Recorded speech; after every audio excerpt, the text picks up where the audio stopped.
Hello, everyone. Today I'm going to be looking at some of your hot takes with BKC as a guest. BKC has been playing Pokemon since 2009. He's a very experienced tournament and ladder veteran, as well as a popular YouTuber. If you want to check out his channel for top level discussion on topics like tiering, tournaments, and Pokemon history, the link will be in the description.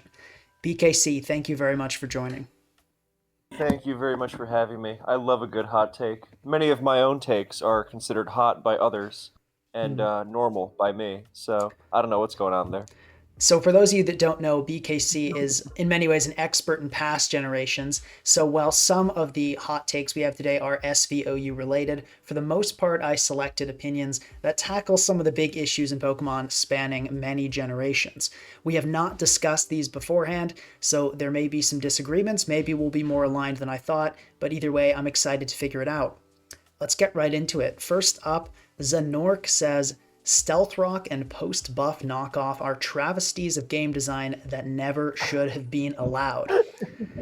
So I'm getting the sense you feel strongly about this one. You want to take the lead here? No, I just love. I just thought the use of the word travesty was hilarious.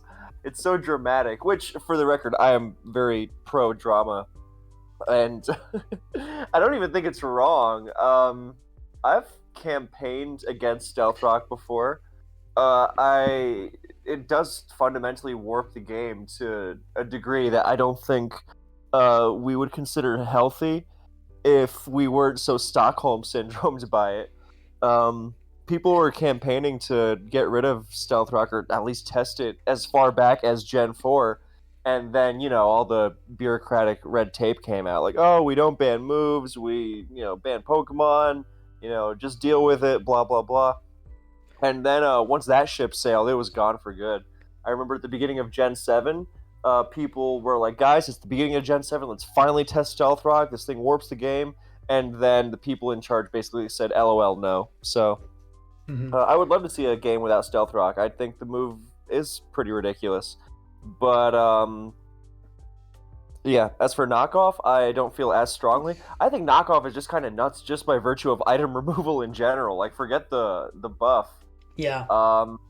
But yeah, that one I feel less. I think you kind of have to give dark types as much as possible. I know it's not just for dark types, but it's most effectively wielded by dark types. You have to give dark types as much as possible in this ghost broken era we find ourselves in now and have for a while. Not to go on too long, sorry. I know I'm starting already. But just the last thing is that when you say, oh, well, the ghost types are broken too, when you look at things that are not designed well or, inconsistent over the generations, you kind of realize the chain of brokenness that these kind of breadcrumb trails of brokenness that Game Freak have left in their wake. Yeah, that's an interesting perspective. I mean, I'd say I don't feel that strongly about knockoff as well. I feel like it's mostly okay. The Stealth Rock perspective is interesting, though. You said it was just kind of so warped into the game and such a big part of it that most people don't even consider banning it. And I'm in that camp. I mean, I joined competitive Pokemon late Gen 6. So the idea of testing Stealth Rock is like testing choice items for me. It's just, I can't perceive that as an option. I didn't even know that was a thing until I didn't know that was ever really considered. Is this something like just entry hazards in general? Or did you want a suspect test spikes, or is something unique about Stealth Rock that makes it ban worthy? People have definitely wanted to test spikes before. Gen 5 UU, funnily enough, was the first time I remember that being the case, where you had these amazing spikers in Deoxys Defense. Yeah, that was UU. Roserade, which was even better than Deoxys Defense, believe it or not, and Frostlass, I think, was still around. So yeah, it definitely was. So you could just get spikes incredibly easily, and it wasn't like, oh, well, you have to go out of your way to run spikes. No, you just get it instantly, and then suddenly nothing can switch into anything. And so the UU player base was like, dude, there's a problem here. And then obviously spikes completely took over Gen 5. They took over like every past gen at some point. I mean, Gen 3 and Skarmory, obviously, people have complained about that. People complain about it in DPP. Black and White the most, of course, with the Magic Guard thing, because suddenly being immune to spikes is the most valuable thing in the world. So you have these teams that are just loading up on as many spike immunes as possible. Mhm. Um, yeah, so people have definitely complained about spikes too, but Stealth Rock is obviously more fundamentally dumb. But that's what I mean about Stockholm Syndrome. Like you said, like you can't conceive of it. Like back when Scald came out, then people are like, "Yeah, of course we should test. This is dumb." And now if you go to someone who's only been playing with Scald, they're like, "What do you mean ban Scald? I've always played with Scald. It's fine." So I think we generally tend to get Stockholm Syndrome into putting up with a lot of dumb stuff. We used to be that way about Baton Pass, and now nobody says, "Oh, I miss the good old days with BP around." But to actually get Baton Pass banned at the time, you had to, you were pulling teeth basically. People were just saying, "No, I want it around." It's like, why do you want it around? The game is worse for you if you want it around. And then eventually it left, and now we're like, "Oh, thank God BP is gone." When a lot of the people who would say, "Oh, thank God BP is gone," were very, very pro BP being around. Mhm. So I've been thinking about Stockholm Syndrome vis-a-vis Pokemon more and more lately, and I Mhm. think Stealth Rock is the ultimate example, probably. Next up, we've got a cross-generational one. Probably this take was made in reference to Gen 9, but this has been a topic in many, many times. Ultimate Blaze 23 says ban Lando. So in a lot of previous Mm. generations, as far back, I know it happened in Generation 7, I know it happened in Generation 8, a lot of people just said, wow, this Pokemon Landorus has so much usage. What if we just banned it and saw what happened? Mm, yeah, in Gen 7, like it didn't really take off.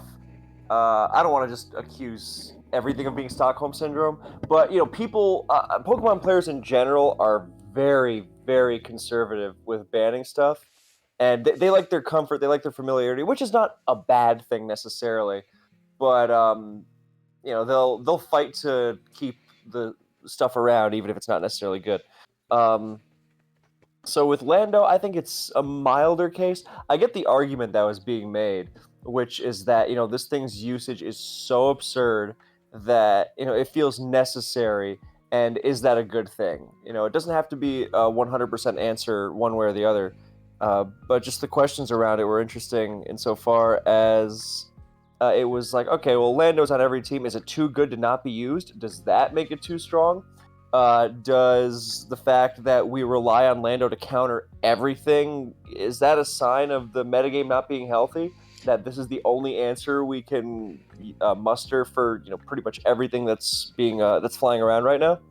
Um, I would Obviously, say the if yeah you've the got a stock was. Pokemon like this that does so much, that's just like, as you said, it's like, if this thing is our answer to everything, does that indicate an unhealthy metagame? I mean, maybe, but I would say that would not indicate Lando is the problem, but the solution. Mm, I mean, like when I see a Pokemon like this that's incredible for glue, that it can do so much, it can be speed control, it can break, it can set Stealth Rock, it can be a special wall, a physical wall. I see that as being a great thing for the tier because when you have a Pokemon that can pack so many roles into one slot as a builder, that frees up your other slots to do cooler things and use cool strategies and use unique Pokemon. yeah, I never felt too strongly about it, just because yeah, it never feels overwhelming in any of the things it does, and I like having Pokemon around that check a whole bunch. The usage thing was crazy, but then again, you could also attribute that to people being lazy and just wanting to use the easiest answer for everything, not necessarily the best. Hmm. So yeah, I would say the take of banning Lando, I would say that's on the spicier side for sure. It's Yeah, not completely unreasonable. It's not outrageous, but it's definitely going to upset some milder taste palates like mine.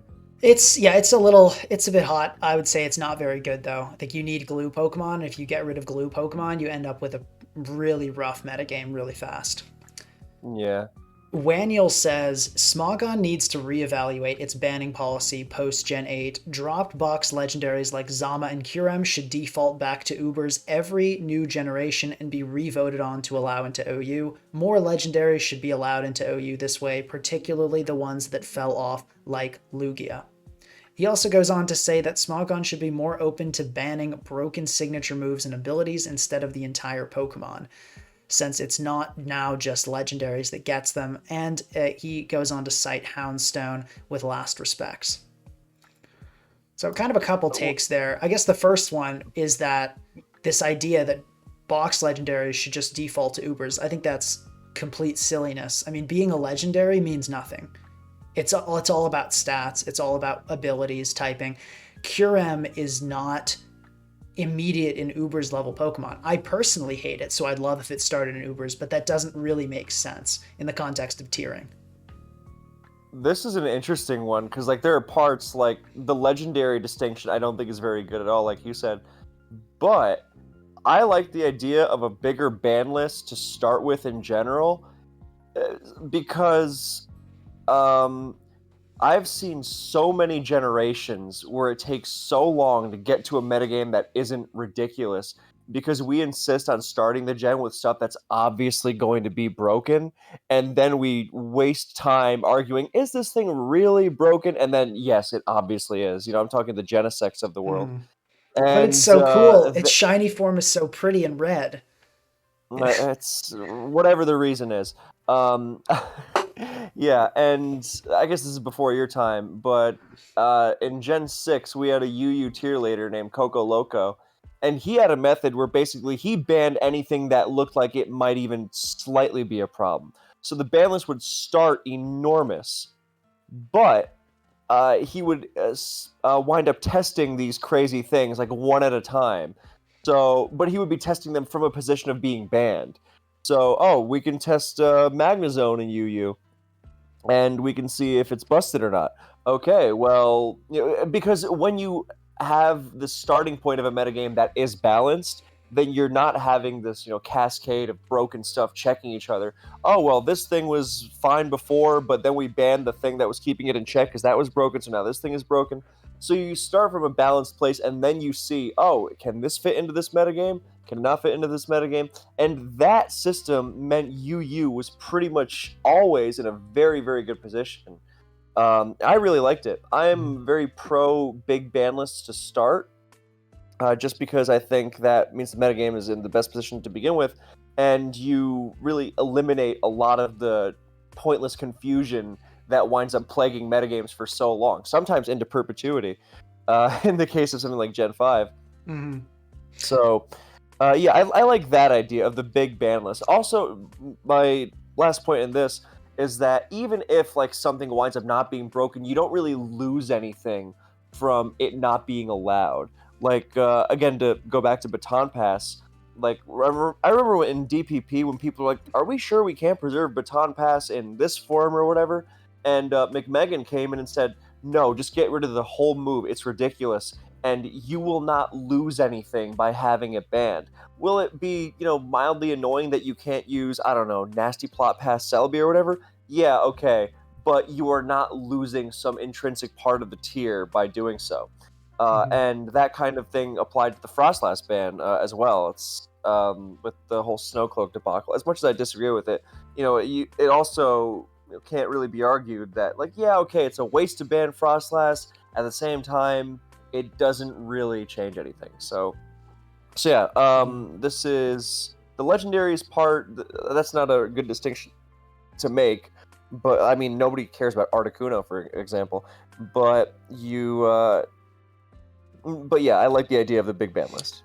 Yeah, And I that's forget a what fair the other parts summary. of it were. The big I mean, there was something about banning signature moves, but we can skip over that. Yeah, the big ban list does sound like a great idea, and I think that could have saved SVOU from the state it's currently in, because we've had so many votes where over half of voters wanted something gone, but because of that 60% threshold, it didn't end up happening. So we've got a metagame that almost nobody's happy with, and I think if people had looked at it from the perspective of not do we want to ban something like Curem, but do we want to let Curem into the tier, I think we would have gotten a lot of very different results, and we'd have a much more balanced metagame.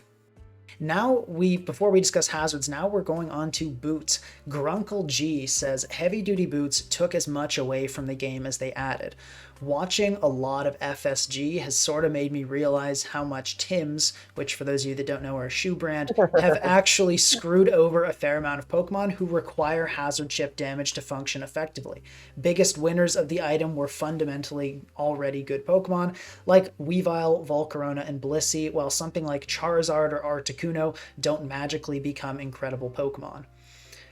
He says, less implicit is the opportunity cost. You're kind of forced to run the item a lot of the time, especially in Gen 9's death by Lego pieces environment. Is that spikes? I don't really know. I'm guessing that's rocks and spikes, I would think. I Yeah. assume so because, well, yeah, but I assume Lego pieces because that sounds more like spikes because you step on them.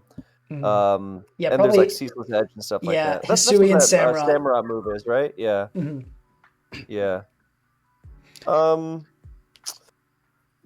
I get it. I don't like on one hand, I can't really hate boots logically because yeah, hazards are stupid. You can't hate stealth rock and then go, actually, boots are completely ruining the game. I just think it's kind of like stealth rock in that I think it's an overcorrection. Um, I don't know. I think it would be nice if they maybe just have the hazard damage or something. But I don't like the fact that they effectively function like Magic Guard, which is already kind of a busted ability. And I don't like anything that makes it just completely undoes the it completely undoes the effect. Because I do think there is intrinsic worth to hazards in keeping crazy Pokemon in check. Like the stronger the game becomes, as it does with every generation, then you know that whatever you're facing, then you can play around it with the help of hazards. And now you can get up rocks and 3 layers of spikes, and Boots Volcarona is going to come in and just completely like. There's no way Volcarona gets banned in Gen 9 without Boots. I mean, I that's you assume may be anyway. I right. You assume. may be right, but Terrablast Volcarona, I think that has a I know fair it's shot. still utterly ridiculous. I know, but Yeah. Something else I want to point imagine out. if in this like impossible to remove hazards metagame. I don't know. Mhm. Yeah, I mean it's a bit of a it's an interesting because it's also one of those things that's so ingrained, kind of like hazards at this point. It's hard to imagine the metagame without them. But I do take issue with the way this take mentions certain Pokemon, like the winners of the item being good Pokemon already. It's not entirely true. I mean, we have some winners, things like Moltres, that weren't getting a lot of usage before, were able to rise back up. And I think a lot of the Pokemon that were bad, like it's not like Charizard and Articuno, even if Boots did not exist, they would still suck. They'd still be terrible. Pokemon like Weavile and Volcarona and Blissey, they would still be good without Boots. So I guess I'm not making the argument that Boots like elevated a bunch of Hazard Week lower tiers, but I don't think they really invalidated the existence of a bunch of Pokemon that like say needed Hazard Chip. Everything likes Hazard Chip. Good Pokemon would be good without Boots. Bad Pokemon would be bad without Boots, and there are very few exceptions. I don't think Boots boosted anything all that much. Sure, I can get behind that.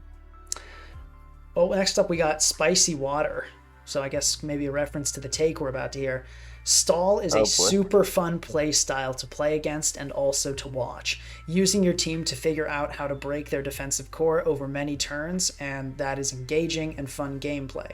I think the only people who actually hate Stall are Temp 6T viewers at 1200 ELO that cannot enjoy a game that doesn't end in a sweep. Freezing cold take if you ask me. If you ask the general public, I think you'll get a very different answer. But I completely agree, of course. I think long games are very engaging and uh, they're a great test of skill when you have to think ahead. Um, and a lot of my favorite games I've ever played have been longer games. I think it's also good to be able to play fast, obviously. But I know I completely agree. I think this I've talked about this on my channel a lot, so I'll keep it brief. But basically, when I was getting into competitive Pokemon, then once I started getting into serious play, once I came to Smogon, like if you complained about stall, you would get laughed at. Like, what do you mean you're complaining about stall? Get good. If you don't want to play against stall, then don't play competitively. And that was the mindset for a while. Like if you can't beat Scar and Bliss, then don't play. And for people who say, "Oh, it's not even that good. It's just boring." It's like, well, you're playing to win. That's what competitive implies. If you're just playing for fun, Yeah, then well, I don't think you know. anyone's questioning stall's existence. Like its existence is without a doubt valid, especially in things like the tournament scene. If you don't use stall, you're making yourself a way easier player to prepare for. But this is more Well, saying it's fun to play against and watch. no, no, no, Is the well, take yeah, here? I was getting to that because what I mean is when I was getting into the game, then it was like if you're not good, if you can't beat stall, then too bad for you. And then over the past, I don't know, a little more than 10 years, after a certain point, then suddenly, even like good players would suddenly start complaining about stall, and I've noticed this like complete regression from like the DPP era. If like you were complaining about stall, it was like, or even black and white, and then it's like, what are you complaining about? Get good and beat it. And then it turned into this whole, stall. It was like a Wi-Fi player mentality, but among like supposedly the very best players, or not supposedly, it was popular among the very best players. And I think that's what's driving the opinion that stall isn't fun, because like how many people you will genuinely say, well, it's in the name, stall. It's supposed to waste your time and like other stupid stuff like that, which is clearly not true. Who just don't have a good conception of it, or people who just, I don't know, maybe stall is hated more in the age of TikTok. I don't know.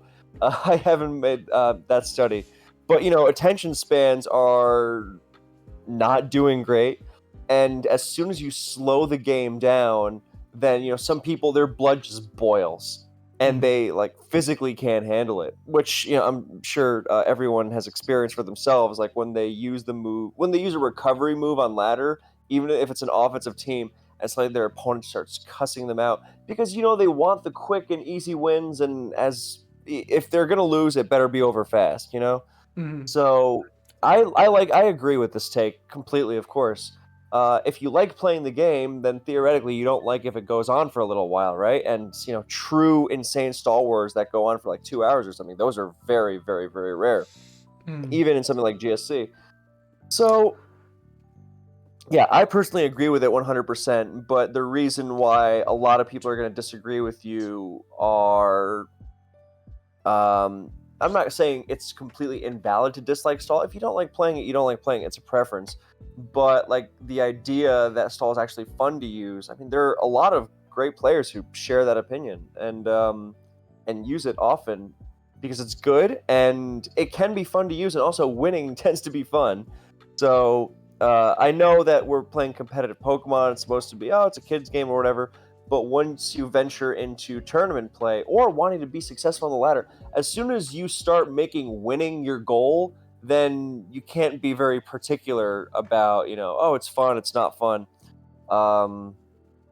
Yeah. Yeah, that's fair. I mean, to say that you can't, if you're choosing to play competitive Pokemon, you can't really complain about stall. That's definitely fair. I'm not entirely down with this take though, because for me, stall is a necessity in the scene, and it's a fundamental part of the scene. But it's also something I don't think is particularly great. I'd love if stall was, say, like just totally unviable, for example, like it is in VGC, because I think it's a playstyle that is fundamentally, in many ways, a matchup fish. The kind of games you're talking about that go on forever and like really, really smart players kind of figuring it out, how and thinking long term, preserving PP, that kind of like really intense gaming sometimes matters in a stall game, but a lot of times it comes down to preview. Do you have something like, you'll sometimes just see a stall team get obliterated like that, or you'll see a player, they could play out of their mind, they just don't have the tools to break it. You don't see that happen with other archetypes nearly as much, which is why I'm not a fan of watching stall. Well, okay, I get where it's coming from, and I don't know anything about Gen 9 stall, so if it's different there, then grain of salt. Um, but like that kind of perspective, I've heard that as far back as Gen 4, and then going back into Gens 2 and 3. But like that whole perspective for me comes from the idea that stall is this kind of other play style. Like it's not something that you should prepare for, and or maybe not that, but like when you say things like, "Oh, it comes down to whether you can beat it or not," and there's no skill involved. It's like, well, why wouldn't you have a team that can take on Stall? You should be ready for Stall. If you run into a Stall team and it's decided on preview, or without preview, that you lose to it, well, what are you doing with a team that can't handle Stall like that? Well, that's the thing. I mean, And stall is not one of again, I those don't know things. Gen 9, but I generally am not crazy about that perspective. Hmm. And I also, I know that some stalls, like ever since the age of defog, let's say, then a lot of those stalls are. I don't think they're particularly reliable either. And in Gen 5, they also have their issues. But like Mhm. to me, stall as a concept shouldn't be relying on, oh geez, I really hope they don't have insert big breaker here or I lose, because why are you leaving the game down to that? A good stall team is like another team, any other team, in that it can play the game and not just kind of coast on whatever the matchup winds up being. If that means they Mhm. have some more offensive stuff, then so be it. I don't think that makes it not a stall team. Yeah. But I also think that the best stall teams are the ones that play aggressively anyway. It's not about, oh, let me sit on my thumbs for however long and wait for the opponent to stall themselves out, but more about aggressively closing the window you have to break through them. And uh, yeah, and I don't think those teams are match prone if built well. Like again, if the stall team is so prone to matchups, then is that not the fault of the stall team? And if you're complaining about people going for matchup fishes, I mean, sure, I dislike that as much as the next person, but that is not a stall exclusive. So, yeah, I guess it kind of boils down to all these points I'm making. The idea that stall is some kind of other. Mhm. Like I people mean, yeah, can go that's for fair. hyper offense teams that are just as uninteractive and matchup reliant, and those don't get ripped on because even though I think something like an auto win or lose hyper offense team, which is kind of rare, but that kind of stuff is just as worthy of scorn as stall gets. I would say that. I mean, that's perfectly fair. Like, I mean, I was recently watching like an ADV, the Gym Invitational tour, and some people would bring these Smeargle teams that would just destroy or get destroyed. And there was not. I mean, I haven't tried them myself, but I can't imagine there were any big brain deep thinking going on behind the spores, dragon dances, and baton passes. And yeah, so saying like There are, that's a but I matchup get your fish, point. Yeah. saying like yeah that's a matchup fish as much as stall is totally fair, but I guess just as far as it being fun, I think I don't really like matchup fishing. And I think, as you said, it can be done with every archetype. You can match up fish. You can try to counter team your opponent and make a crazy MU reliant team with any archetype. I'd say the degree to which stall does it, and then just the length of games it produces, is why I don't find it fun. At the same time, it's of course valid to Yeah, find it fun, and it's a finding it fun, subjective that's thing. personal preference. I love slow movies and I love long, slow games of Pokemon. But I realize not everyone is out there for it. I'm just saying, Mm. if you're gonna rip on Stall for being matchup reliant or whatever, like, sure, but I'm sure that it is not the only play style that is matchup reliant. And if it is matchup reliant, like so inherently, I have to wonder, what is the style? What is the building behind it that's leading to that? Because I would not want to use something that wins or dies by the matchup. Mm. Yeah, that's a good point. Maybe something good to consult the stall cord. They are, I will say, credit to them, the most dedicated archetype players, and that perhaps is why people see them as an other. Like there isn't a balanced Discord filled with, you know, thousands of people, like with creating a giant Google Doc with all the different Pokemon that have applications on it. I mean, it is a Or unique play style in so far as we think of Pokemon as, oh, you make your opponent's Pokemon faint, and you do that through direct damage. And what do you mean you're slowing the game down? So it is unusual, but that doesn't mean it should be treated like an other, because that's just like a kind of a bush league understanding of Pokemon. Like what do you mean? Like the only way you can that is right to play is by spamming attacks. Do you also not like status moves or boosting moves or stuff like that? So yeah, the frustration with the pace, sure, whatever, valid. But yes, as far as the othering of it, I am not as crazy about that. Yeah, that's a fair point. And actually, our next take relates to games being shorter, so it's kind of a fun transition. Slin says everything that makes games too long should be banned, so the game can exist outside of a simulator and be playable as an esport like VGC is. Goes What on to does too say, long even mean, though? so I think in this case, let's say in SVO, I don't know what an average game is, but let's say a game that's like 30 turns. That's not that long. That's like probably around average, about 30 turns. For that to happen, say in game with an audience watching, that would not be a viable esport to watch. So I think the idea here is turning Pokemon into a game where like only offense teams are viable, so you have like sub 20 turn games almost all the time, so people can watch and pro Pokemon players can make more money. I think that's the big idea. Why can't they watch 30 turn game? No, this is ridiculous. I'm sorry. Like make it an esport by making the game done. No, this is ridiculous. Generally, like, I'm not saying it has to be an extreme of 300 turn games or whatever, but like games that go for single digit turns are generally not good. No, well, they're not good in the sense of long-term thinking and planning and subtleties of battle. They're good if you don't understand any of those things and want to watch a best of 3 tournament set in half an hour. And I think that's kind of what Slin is getting at here. It's not, this is a very much putting it into a commercial perspective.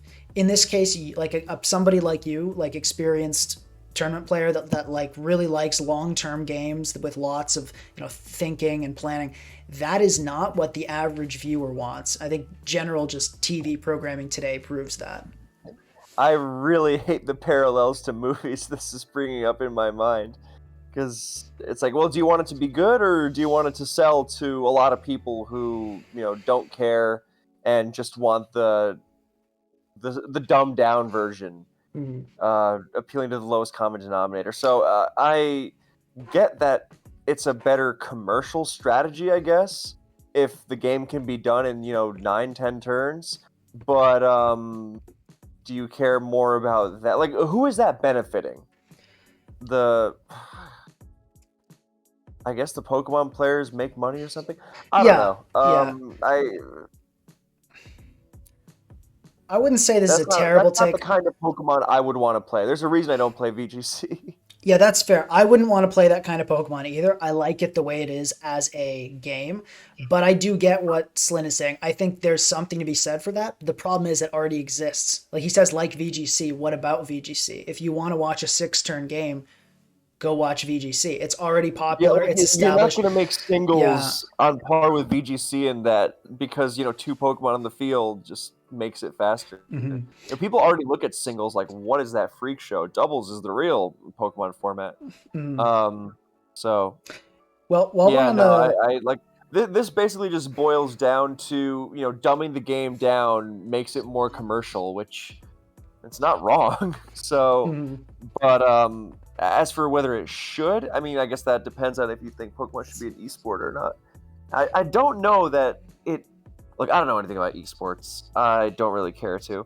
But I really, with the audience for competitive singles being as large as it is, I don't know what kind of numbers you need for esports. But I have a difficult time imagining that your average person isn't going to be into it because games are however long. Like removing everything that should slow the game down. What does that even mean? Doesn't Protect slow the game down? Do we want VGC to be even faster? We can get rid of Protect. Yeah, it's definitely not a well thought out plan. More of just more of an idea. I'm not a fan of this one. Yeah, like people watch sports, and sports games go on forever. So I don't know. Yeah, that's true. But anyway, well, on the topic of speed, we've got an interesting take from Gillen Patterson saying Yanmega can be good in OU as long as you put it on a team that doesn't need Terra that much and has some hazard removal. This is one I feel pretty passionately about. If you put a Pokemon on a team, you give it proper hazard support, making sure it's not coming in on Stealth Rock and all that, and you let it be the Terra user for your team, it will be okay, no matter how bad of a Pokemon it is. The question is, what if instead of a Yanmega, there was an Ogerpon Wellspring or a Raging Bolt there that could use Terra? I think you'd find that a lot better. So this is a pitfall so many people fall into. They want to use a Pokemon and then they give it all the support in the world and like, whoa, it's doing okay. It's like, yeah, no wonder it's the only thing on your team that gets kills. Everything is on the team to support this one terrible Pokemon. Yeah, I think this is like going back to that whole thing about if you want to win, you can't be very particular about it, and you got to use what wins. And like, there's nothing wrong with playing competitive Pokemon and wanting to use your favorites, but you are going to be conceding a lot of wins just by virtue of the fact that you are not using the best Pokemon for the job. Winning is hard enough when you are using the best Pokemon for the job, and when you're just using stuff that is inferior, then yeah, I mean, again, nothing wrong with it, but you are using stuff that if you're trying to be competitive, you have to like really competitive, as in you want to win in tournaments on the ladder or whatever. Then you know it's something that even experienced players struggle with. By the way, they're like, you know what, I love Mismagius in my in-game DPP adventures. Let me use it in OU, and like, look, I love using Mismagius, but yeah, not that it's not the worst Pokemon that you could use, but that's exactly what I mean. You could also be doing better. Um, so yeah, if it's if you're not thinking of taking it too seriously, then I mean, go for it. Whatever makes you have fun. But if you're trying to be serious, then I would, not that I know anything about Gen 9, but Yanmega, I'm willing to bet, is probably not the way to go. Yeah, no, it's definitely not. You're right there. So the next up, we have a take from Spand, who says they should do a Tera-Free ladder. Whether it be a permanent thing or an experiment for a Terra suspect test, I think it's a good way of handling it. Especially with the divide people have on the mechanic this generation, with it being pretty much 50-50 in favor and against, why not appeal to both parties? This one is kind of a classic splitting the player base question. At this point, I feel like the banned Terra people have lost, and we should just and I am a banned Terra person. I think we lost, and I think we have to just roll with it and make the best of it till next generation. It is what it is as a mechanic. I'm not a big fan of it, but getting rid of it at this point is taking away the identity of Gen 9, and I don't like a generation that's just a bunch of bulky offense and offense teams and really strong Pokemon using, with really good Terra abusers. I don't think that's great. I preferred every other generation of OU I've played, but it is what it is, and a lot of people do like that. It's funny because I actually do not care at all about the identity of the generation. I remember in Gen 7 near the end, people were like, dude, we gotta look at Z moves. These things are ridiculous. Even before the very end, people were complaining about them for a while, and we were going, no, we will not touch Z moves. They are the identity of the generation. A couple weeks later, Dynamax was banned after Gen 8 came out. I thought that was really funny. But, yeah, and I mean, I don't know anything about Terra. I won't make any comments. I think it's reasonable to think it's crazy. Like, just because it doesn't make the game literally unplayable doesn't mean that the game would be better without it. People have this threshold sometimes where if it's not literally, I don't know, Zacian Crowned or something ridiculous, then it's not ban worthy.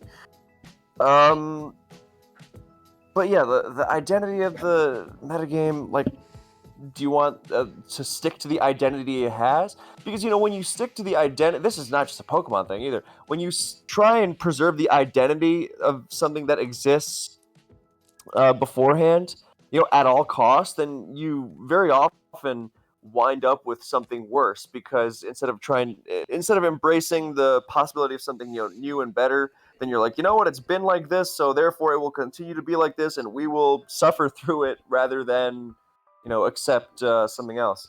Hmm. And I assume that's what's going on with Terra. Well, yeah, the Uh, question though is there are a lot of people that like Terra. In fact, probably at I this mean, there's point, I lots of think people. it's There's it's a people who like majority. Dynamax. Yeah, there are people who So like Dynamax, but it's the percentage, right? Like if 80% of yeah, people liked Dynamax, I'd be like, okay, that sucks. I guess I'm taking a break this generation, but you guys have fun, right? You got to kind of go with, what people are going to like. That is, this is the benefit of a community run Pokemon tiering system. We can do what is people are going to theoretically, enjoy. yeah, no, I know what So, you but mean. in this, like I'm a still lot of people sympathetic to the like old, yeah. Terra, and we also don't just want there to be a bunch of copies. Like if we take Gen 7 and we ban Z moves, like how many generations do we want to have Gen 6, Part 2, Part 3, Part 4? Who But that's what I mean. Who cares? That is such a complete, like, I'm sorry, but that is not a real concern to me. Like, people were complaining about in Gen 5 when people wanted to ban weather, which I'm sure everyone is very sympathetic to. Who's followed the Gen 5 Cascade of Catastrophe, and people were saying, "Oh, you can't ban weather. It'll just be DPP v2." It's like, okay, and even if that were true, by the way, is that really a concern? It's like, oh well, we claim to make a competitive metagame, right? Which, by the way, if that's not our claim, then what are we doing tiering at all? So we accept that as true. So we claim to want a competitive metagame. Yeah, but this would make the identity of the tier something we've already had. So it's like, okay. Um, so no, I do not care at all. Like, if we were to ban Z moves in Gen 7 and then ban Dynamax and then ban Terrestrialization, it's like, oh well, Game Freak keeps making uncompetitive generational mechanics. Like, okay, I guess we can't play with them. Sword and Shield, to my knowledge, is extremely balanced. Oh, I it don't is. know anyone. Yeah, so like, what's the issue? Like, people say, "Oh, it's boring because it's long and slow." It's like, well, it's very competitive, so I guess we don't want a Mm. competitive metagame after all. But then there are also people who really enjoy it. So the whole point of us having rules in the first place is to facilitate a metagame where the better player is rewarded a certain percentage of the time. And the reason that's our guideline, as opposed to what is fun, is because what is competitive, it's not a perfectly objective measure, but it is a much more objective measure than the alternative of fun. Like, go back to whoever said, oh, actually stall is fun. Like, are we going to have a democratic vote on what's more fun? Like, you cannot measure that. And I mean, we, competitiveness we have is you something can that we have you much absolutely more can. We metrics. have tiering surveys. Measuring fun is something that is done regularly. I don't think it's a metric that you can put any stake in. Like, because the point of our whole thing is to make the most competitive metagame, not the most fun metagame.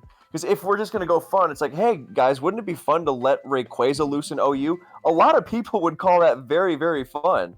So if we want to just dispense with the competitive thing, I realize like there's a balance to be found. Um, Hmm.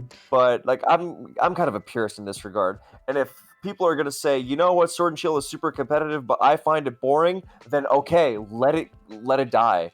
Hmm. Um, in my view, anyway, I realize that people who want the game to be more popular or whatever, but I also think that that's not really a concern because a lot of people gravitate towards competitive metagames. Hmm. Why do you think people go back into the past gens? It's like, you know what, this crazy current gen is driving me a little nuts. I'd like some stability. Hey, this old metagame is really competitive. I like it, and there are no generational gimmicks and until Gen 5. Even Gen 5, to call it a generational gimmick on par with like megas and such is almost a stretch. Um, Hmm. Almost, but I get the idea. So the first four generations definitely don't have a gimmick, unless you count things like the physical special split a gimmick. I don't know. Hmm. And at that point, everything is a gimmick. But yeah, you can't measure. If you're gonna measure fun, then you may as well and use it as a sort of metric for I think it's far more subjective a metric than competitiveness too, because something like Mewtwo being a bad influence on the game is something that you can quantify more than I find it fun. Uh, Fun is so incredibly broad. Like it's like well I don't find it fun when I get Leech Seed Protect Stall. It's like well I like Leech Seed Protect Stalling. So where does that leave us? Yeah, well, If that I mean, it's it leaves you in a place where, so yeah, like in a thing like that, people don't like particular Pokemon. I mean, that is part of what goes into a suspect test, right? Do you think this Pokemon? Because when people talk about like healthy, unhealthy, competitiveness, that's a factor. But if a bunch of people just hate the presence a Pokemon has or what it does to the tier, even if there's nothing inherently broken about it, I think that's a perfectly valid reason to ban something. I think the yeah, only but it's reason not. we It's do, because like competitive, people like a competitive metagame and people are drawn to Pokemon as a game in many times because it's really competitive, because there's so much thought that goes into it, and they enjoy that, and that's why competitiveness is valued, right? Because well that's people exactly what I'm fundamentally like. like it. Yeah. But like it but the point I'm making is I feel like that people do enjoy the game is what that competitiveness comes back to. That's why we want it to be competitive, not putting competitiveness over what people want to play. Well, we're kind of saying the same thing because I think people are drawn to a competitive metagame, but the whole fun comes first thing. Like there are many cases of people having fun with broken Pokemon and going, you know what? I know this is broken, but I don't care. I want to play with this. Hmm. And it- is that the game we want? No, not Um, long term. That would erode enjoyment over time. But like if it was strictly competitive, I mean, we would want to, if we just wanted to have like the better player wins as often as possible, we'd ban mhm. inaccurate moves. We'd take out critical hits. I mean, there are a lot of things you could do to make it No, more well, competitive. okay, We we're not gotta like we're not balance. changing the mechanics of the game, but yes, I am very for banning stuff that overemphasizes the presence of RNG. Like this is why I'm very like anti like sand attack and stupid stuff like that. People go, oh, why do you need to get rid of it? Well, why do you need it around? I realize the burden of proof goes on to the people who are trying to change the status quo, and I'm saying it makes it's just a stupid RNG thing that does nothing as far as competitiveness goes. It just dumbs the game down into, well, I hope this works, Hmm. playing percentages. And people go, well, Pokemon is RNG. Well, we don't have to accept every RNG part of Pokemon. So Slight tangent. would it But be? basically, what I'm saying is that competitiveness is far more a metric you can go on when tiering as opposed to fun. Um, because again, fun is extremely subjective, and yes, people do find uncompetitive stuff unfun often. So there's a lot of overlap in that Venn diagram. But you see what I'm saying though about how Yeah, competitiveness I is. think I I would put a get. lot more stock in than just fun, Would it be because fair for I've me to had fun with a say? lot of broken Pokemon. Mhm. Um, so yeah, I don't know. So would it be fair to say, just to kind of summarize your view, you think the because it's a better metric, competitiveness should be pursued above fun because it will ultimately make the game more interesting and draw more people because competitiveness is the central point of what the Smogon and what singles Pokemon tiering is all about. Well, I think if you want to just have fun, then you can play by your own rules whenever you want. So I think if you're gonna have rules, you may as well go by the better metric. Let's just put it like that. Okay. Um, and I don't think there should be like some sort of limit, like, oh, we've already banned a lot. It's like, okay, Mm-hmm. do we want to make it competitive or not? And I don't really worry about, oh, if it's going to be popular or not. Mm-hmm. Um, because I think, look, a competitive game, how many, literally everyone who's ever played Pokemon has complained about how stupid this game is, how it doesn't reward the better player, blah, blah, blah. And then when people try to take steps to improve the game, they go, okay, but no, I want to keep it for some reason. I genuinely don't understand why in a lot Mm-hmm. of cases. Yeah. Um, Well, if you've ever interestingly, complained about competitive Pokemon, then you should not be opposed to trying to improve it. It's like, mhm. oh well, I get mad in the moment. You get mad for a very good reason because a lot of things in this game are stupid, and we can enjoy the good parts of them while minimizing the dumb stuff. And just because we cannot make it perfect, as if we know what that means, does not mean we cannot improve it. So I'm not really worried about accessibility or competitiveness. I think if you make the game good, then people will play it anyway. I mean, the number one complaint about Pokemon is that there's too much luck. So Yeah. when you want to get rid of luck and when you want to get rid of broken things, Yeah, well, that actually transitions and well into our yeah, next take because that this is pretty much related to that. Based Mario says no move should be below 90 accuracy. yeah, totally agree. You agree? You think just take? I mean, if why stop at 90? Would you say just only 100 accuracy moves? Um, Theoretically, yeah. Like, I don't think your answer to Focus Blast should ever be, "I hope this misses."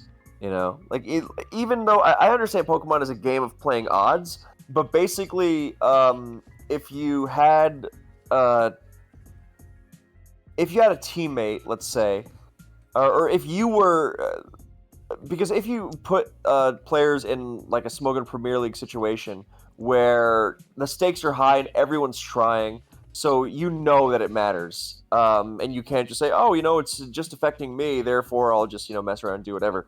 And if you were going with your answer to Focus Blast being, well, the odds of it hitting two in a row are actually 49%, so then it'd be like, what are you doing? Why are you not just answering the move like you would any other move, and why are you praying for it to miss? Um, I think it's a kind of last resort thing, and then you get bailed out, and yeah.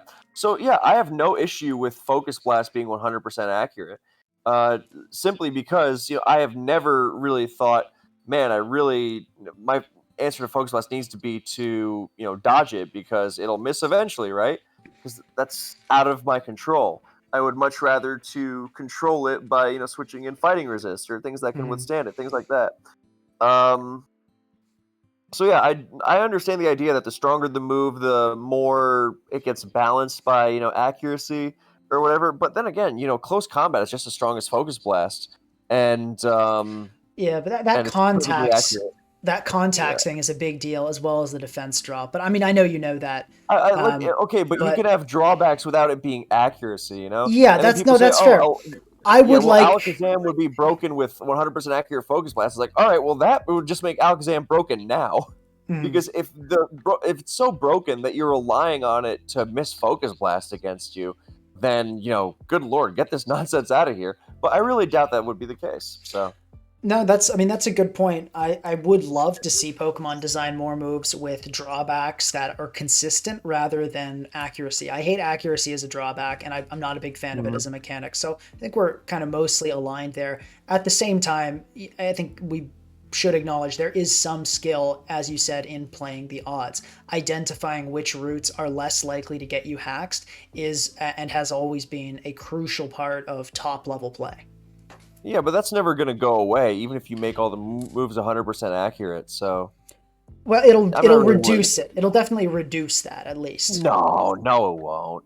I You don't think there. like I mean like today just today I had a session with a client who I was trying to help with SVOU, and there was a moment where they had a Scarf Samurott in on a like an almost dead mouse hold, and they were like, oh, I should click Ceaseless Edge here, and I'm like, wait, no, and then they clicked it, and then they missed, and the mouse hold destroyed the Samurott. I was thinking, so like in this matchup, you have such a good matchup here that you don't need to go for that. You go for Flip Turn, go for Aqua Cutter, just kill it. Don't go for the 90 accuracy move, even though it would set spikes, which is normally great because you have such a good matchup. So like that's a level of thinking and just another whole aspect of play that would be gone if accuracy was removed. Now, I'm not saying that's bad. I think accuracy does a lot of dumb things and you often have to rely on it. So I would be totally fine if that was gone and just not a part of Pokemon.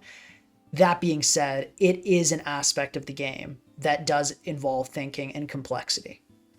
I mean, of course, but so does every part of the game. If you drop Primal Groudon into OU, then you would still have to think to get the most out of it. Mm-hmm. It's a Pokemon like anything else. But I think there's so much odds. Like God, even just like Thunderbolt paralysis. There's so much, and like crits and everything.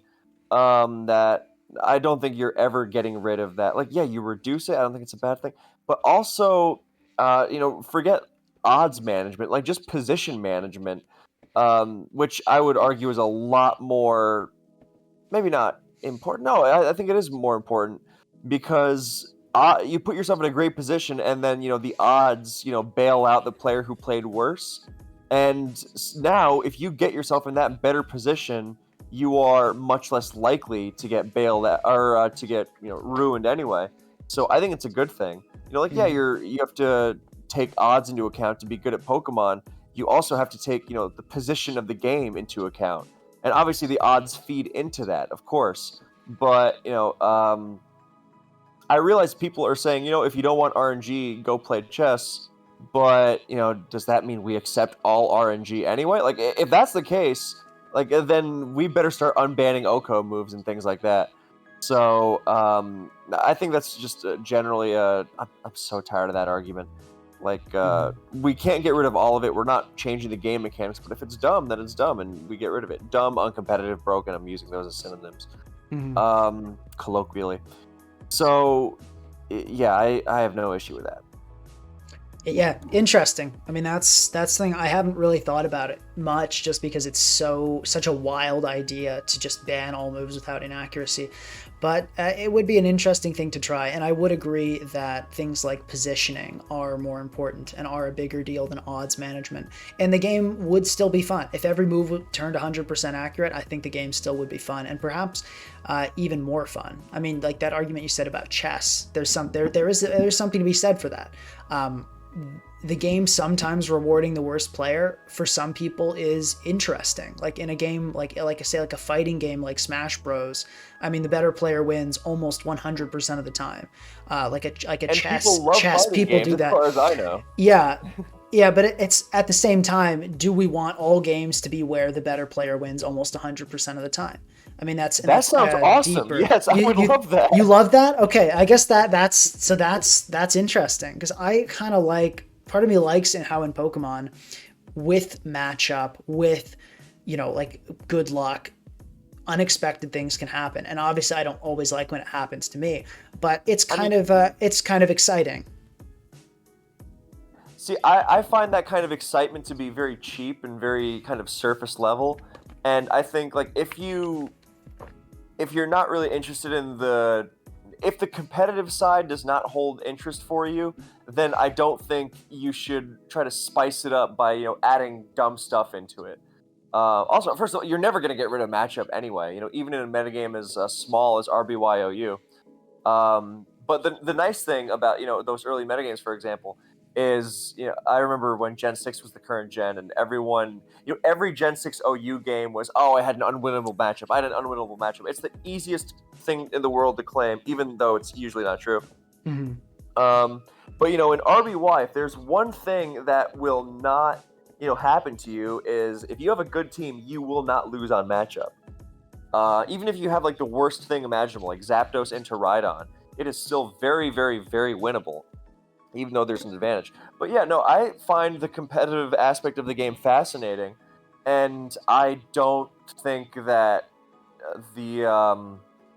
I don't think that it's more interesting or exciting to add random, crits blowing stuff up because of like people say, defensive boosting would be broken without crits. Like, is that really your first go-to on beating defensive boosting? Come on.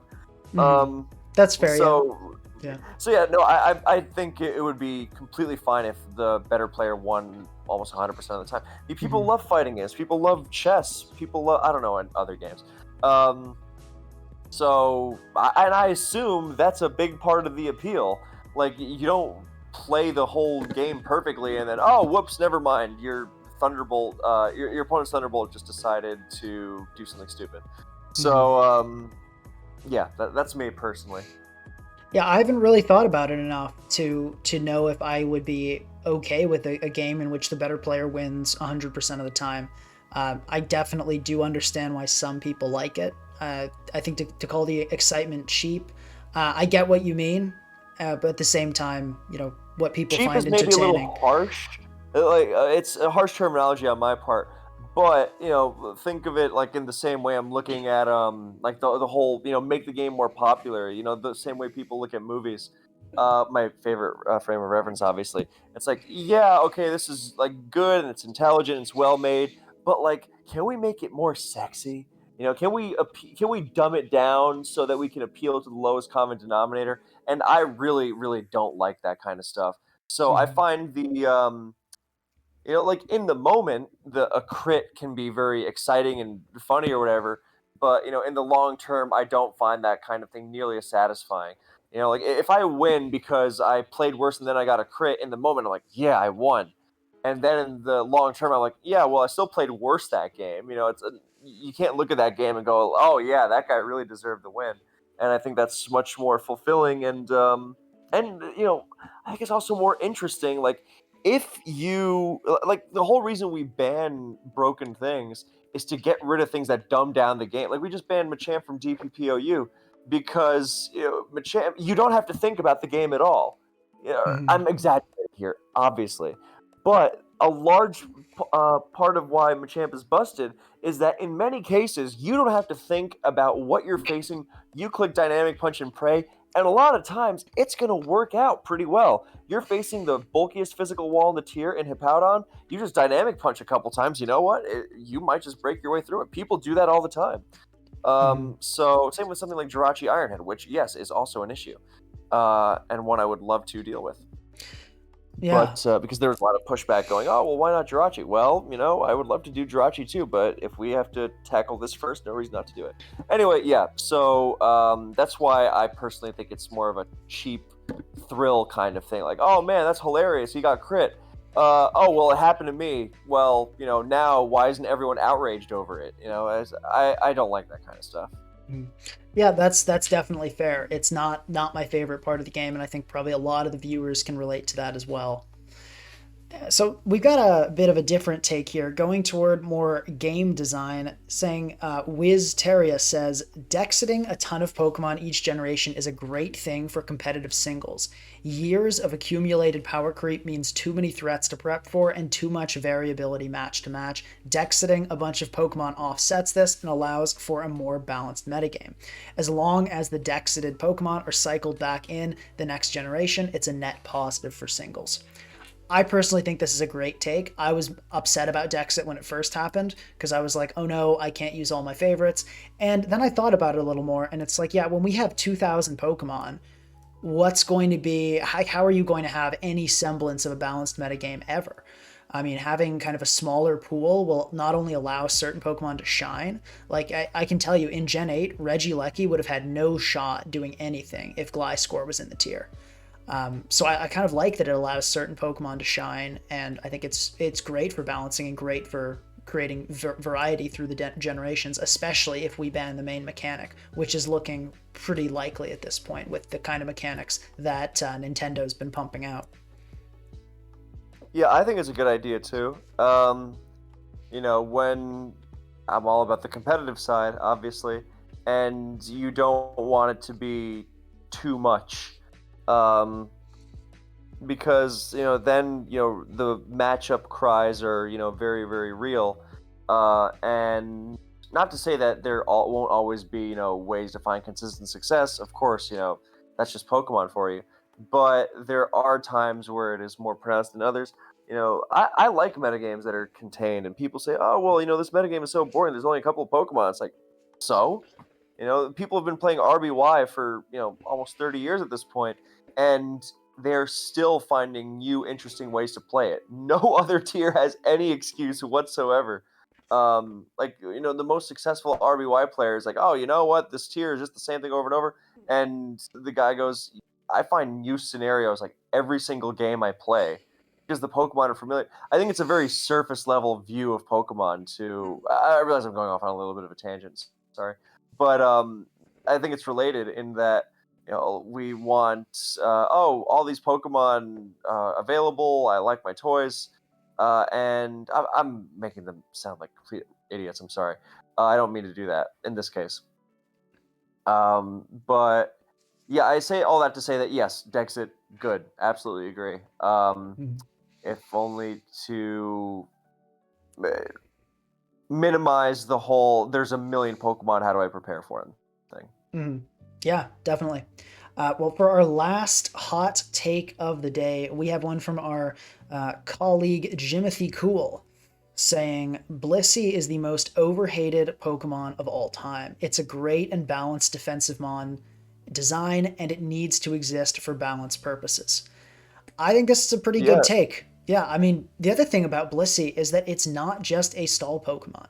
Because a lot of people just that they don't like stall, which I get, and they associate it with Blissey. But Blissey has found its way onto a lot of archetypes over the years. In fact, in Gen 9, to give a recent example, we've had two teams, not with Blissey, but two chancy offense teams that have like gotten really well, gotten rank 1 on ladder, and just performed incredibly. And I know in Gen 8, Blissey getting teleport made it a pretty solid pivot on some offense teams too. So it's a really cool Pokemon. no, I agree 100%. Advanced Blissey is actually kind of crazy, but as it does really counter everything. But no, I'm absolutely with Jimmy C on this. Yeah, Pokemon that counter a lot are generally good. Yeah. Okay, well, great. That was a lot of fun. So thank you to everyone who submitted your hot takes. And once again, remember to check out BKC's channel. Link will be in the description. Lots of great videos there. Have a great day, everyone, and I'll see you next time.